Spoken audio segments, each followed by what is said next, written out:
Assalamualaikum warahmatullahi taala wabarakatuh. Teman-teman, jumpa lagi dengan saya Aldi Saputra Kelana. Di dalam video kali ini saya akan bercerita tentang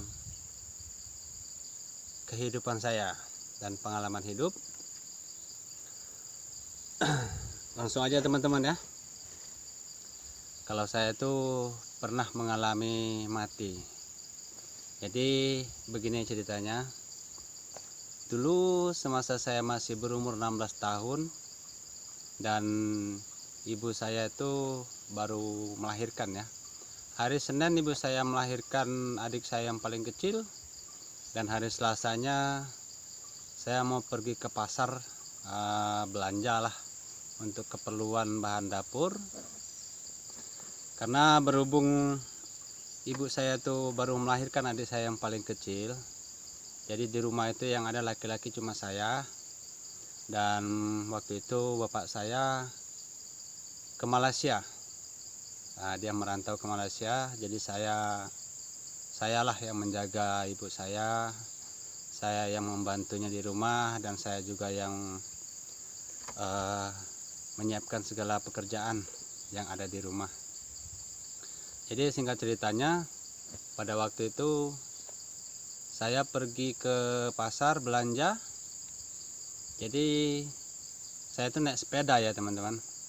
Saya naik sepeda dan di Simpang 3 Tugu Pahlawan Pangkalan Berandan. Di situ saya mau nyebrang ya teman-teman, mau nyebrang.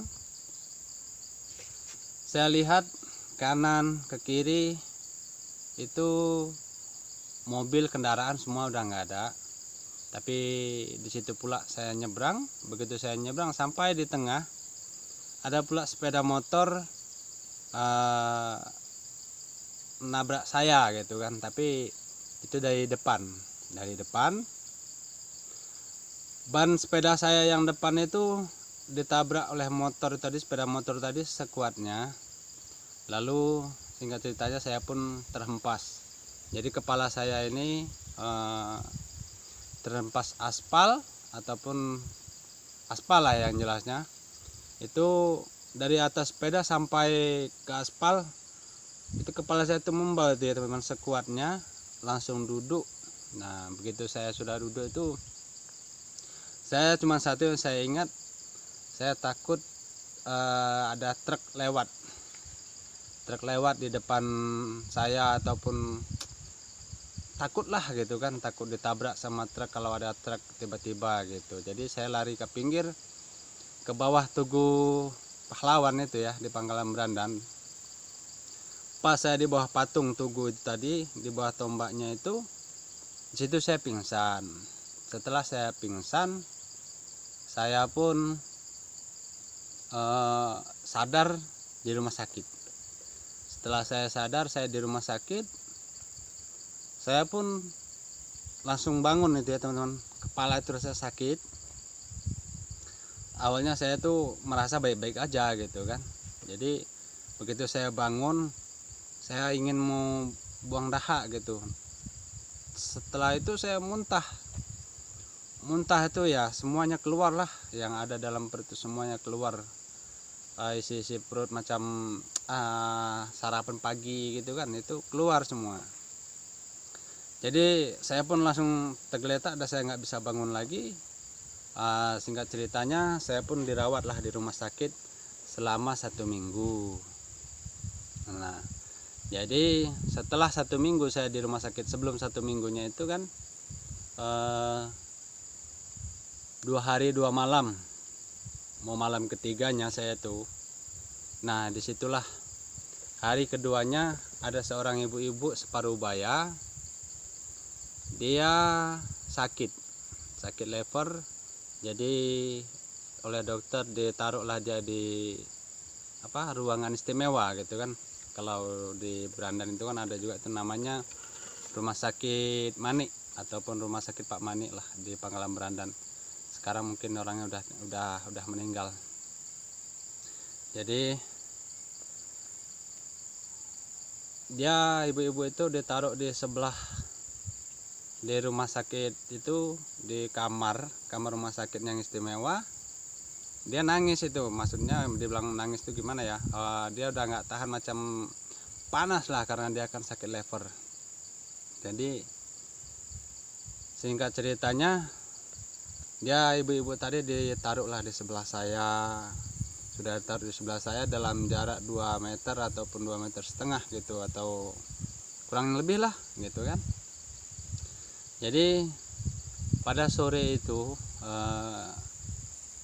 kan siang nenek saya yang almarhum, nenek saya yang nunggu saya, yang menjaga saya.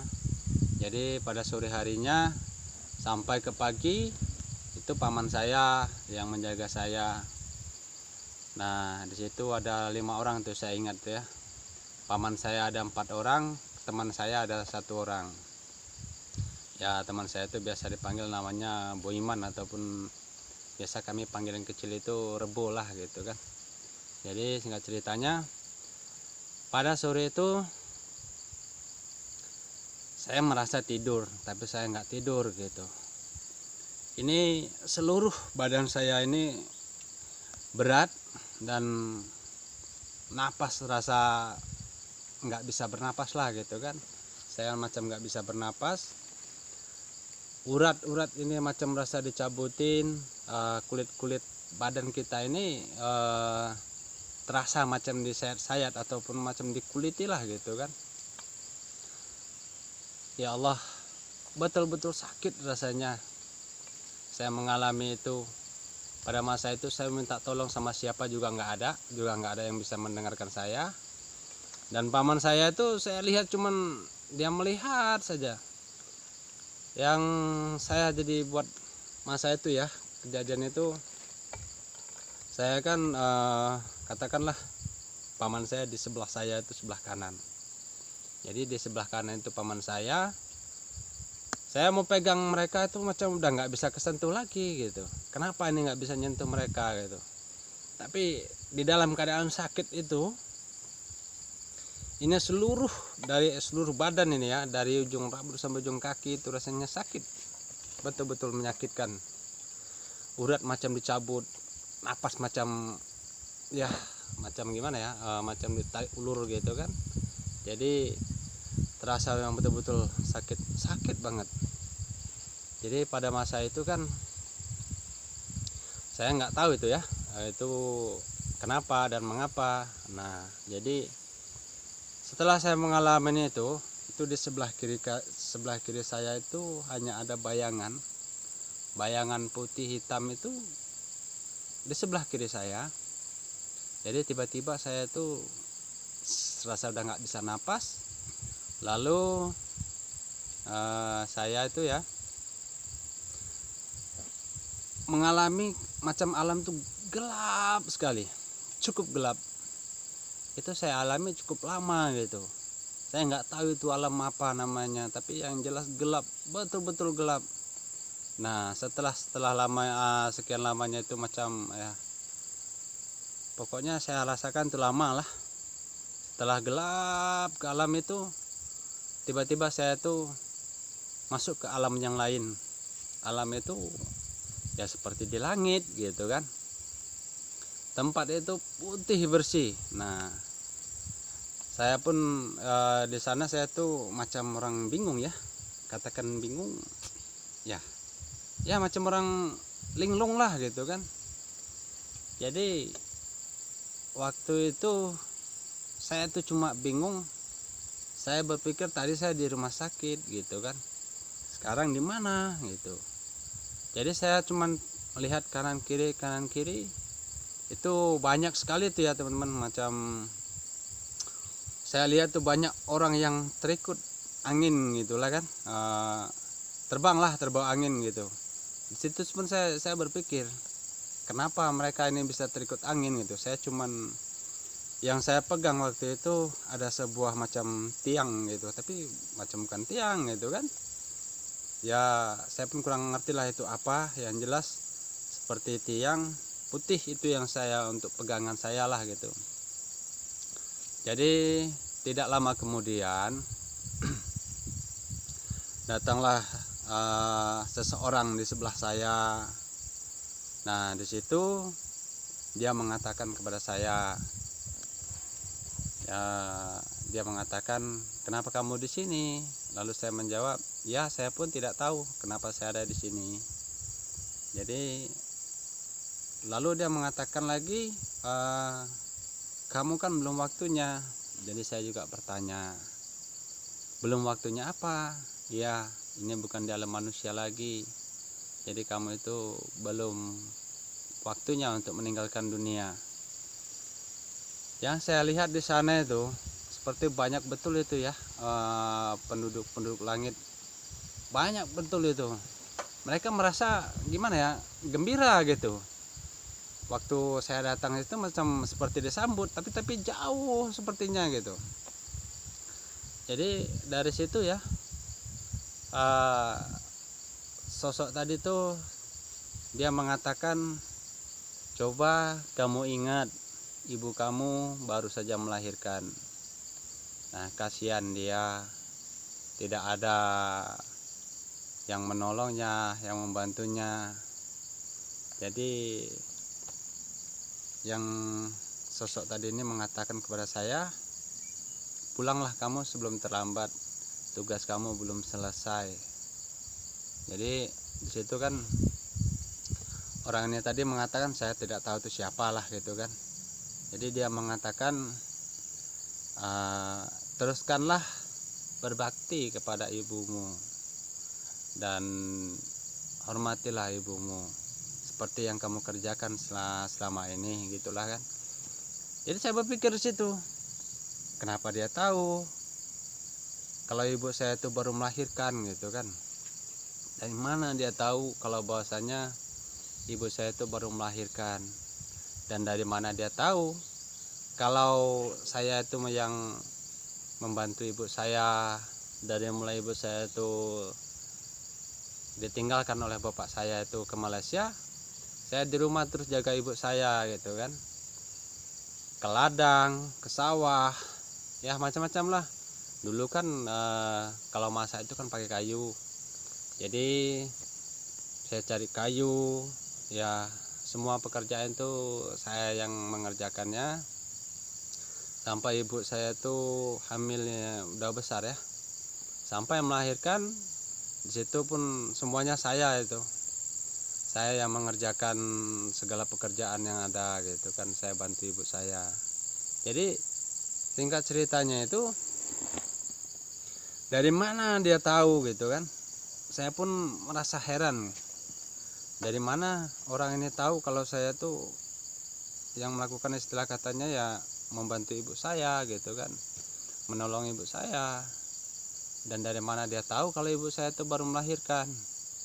Jadi saya bertanya sama orang tadi kan, sama sosok tersebut lah, saya pun tidak tahu siapa dia kan. Jadi saya bertanya, dari mana kamu tahu? Iya, saya tahu.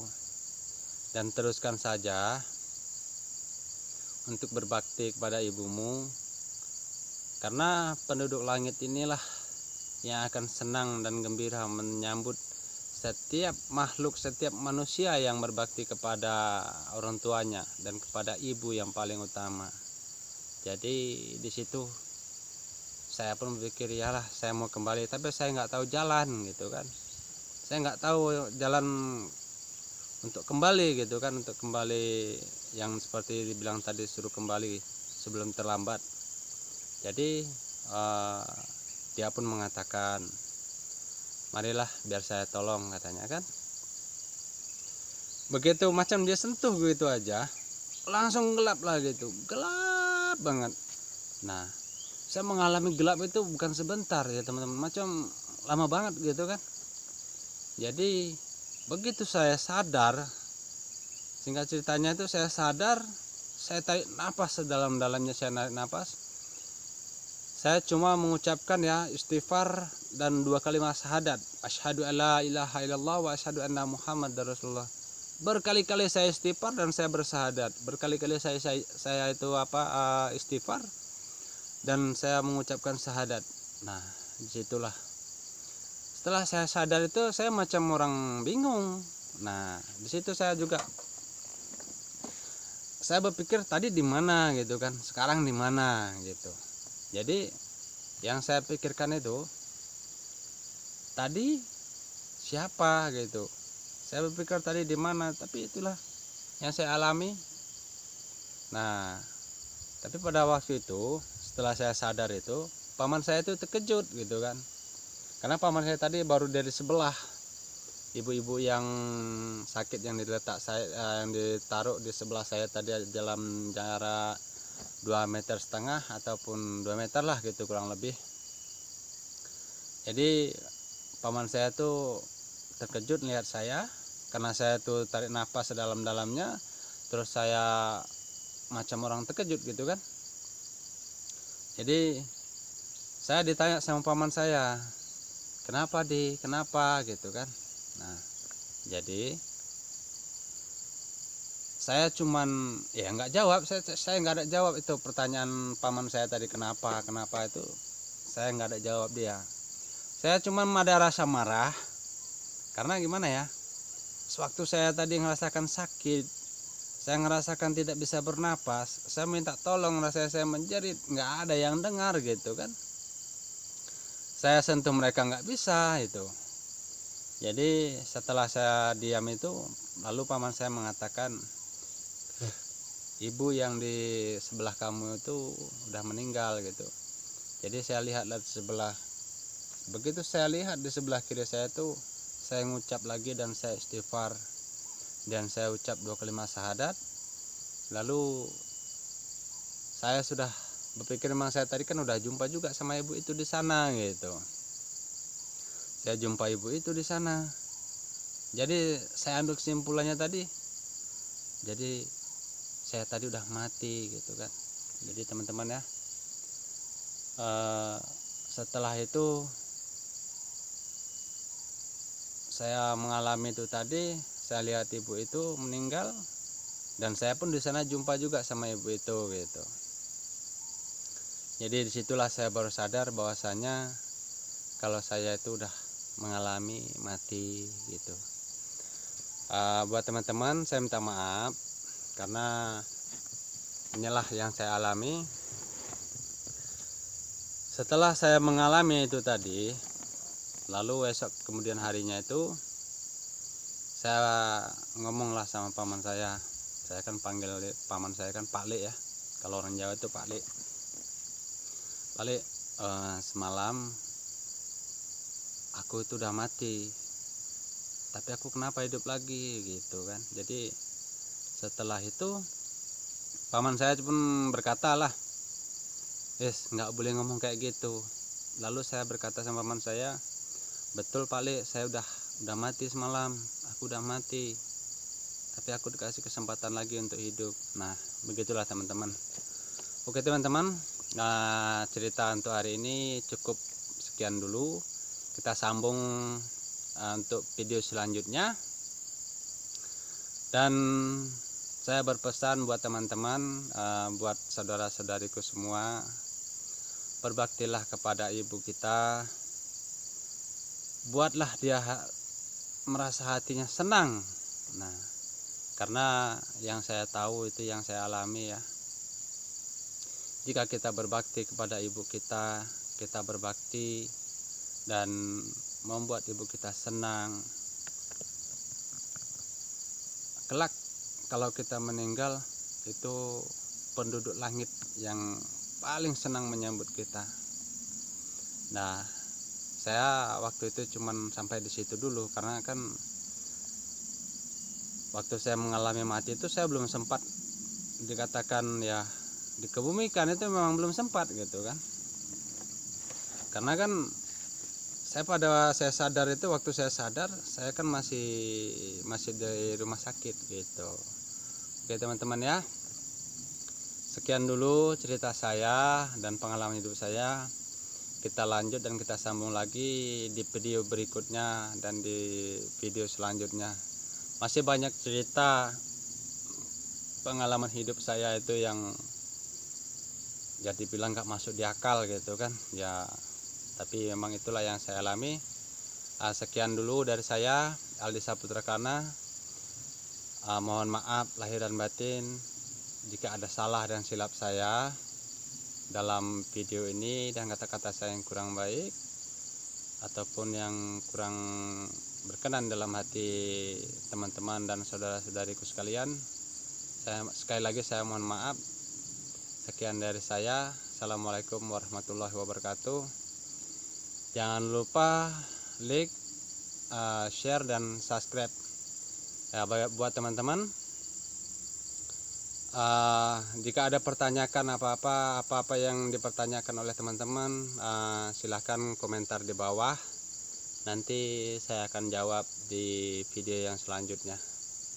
Jadi video selanjutnya itu saya akan bercerita semuanya apa yang saya alami setelah saya mengalami mati tadi, ataupun saya mengalami meninggal lah gitu kan. Oke teman-teman, sekian dulu dari saya. Wassalam. Nice.